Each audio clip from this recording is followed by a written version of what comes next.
மக்கள் முன்னணி சார்பாக இன்றைக்கு நவம்பர் 1 தமிழ்நாடு நாள் கொண்டாட்டமும் கருத்தரங்கமாக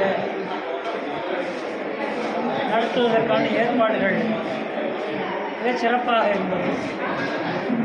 நிகழ்வுக்கு பல்வேறு அமைப்புகளைச் சேர்ந்த தோழர்கள், தலைவர்கள் வருகை தந்திருக்கிறார்கள். தமிழ் தேச மக்கள் விடுதலை கழகம் அமைப்பினுடைய தலைவர் செங்கனல் மீது வழக்கு இருக்கிறது என வாழும் பகுதியிலே அவரை அணுகியிருக்கலாம், தேடியிருக்கலாம், கைது செய்திருக்கலாம். ஒரு நிகழ்ச்சிக்கு வருகிற இடத்துல அவரை கைது செய்வது அல்லது அடித்து இழுத்து செல்வது என்கிற அராஜக செயல்பாடுகளை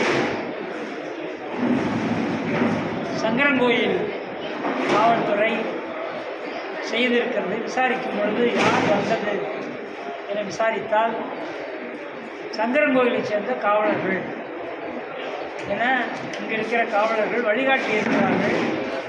இப்பகுதியைச் சேர்ந்த காவல் நிலையத்திற்கு முறையாக தெரிவியுங்கள், அவங்களுக்கு ஏற்பாடுகளை செய்வார்கள் என சொல்லியும் கூட வந்திருந்த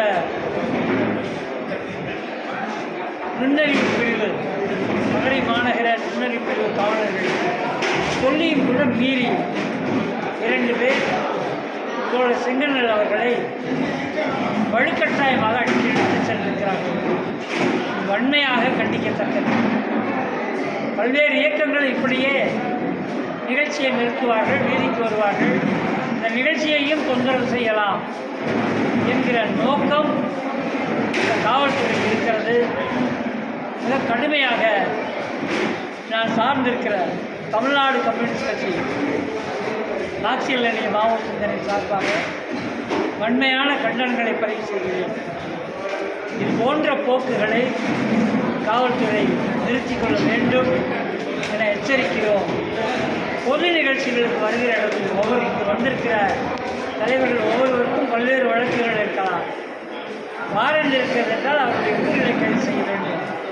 நிகழ்ச்சிக்கு வருகிற இடத்துல கைது செய்வது என்பது நிகழ்ச்சியை தொந்தரவு செய்யும் நோக்கம் கொண்டதாக இருக்கிறது என சங்கரன்கோயில் தென்காசி மாவட்ட காவல்துறைக்கு வன்மையான கண்டனத்தை தெரிவித்துள்ளார்.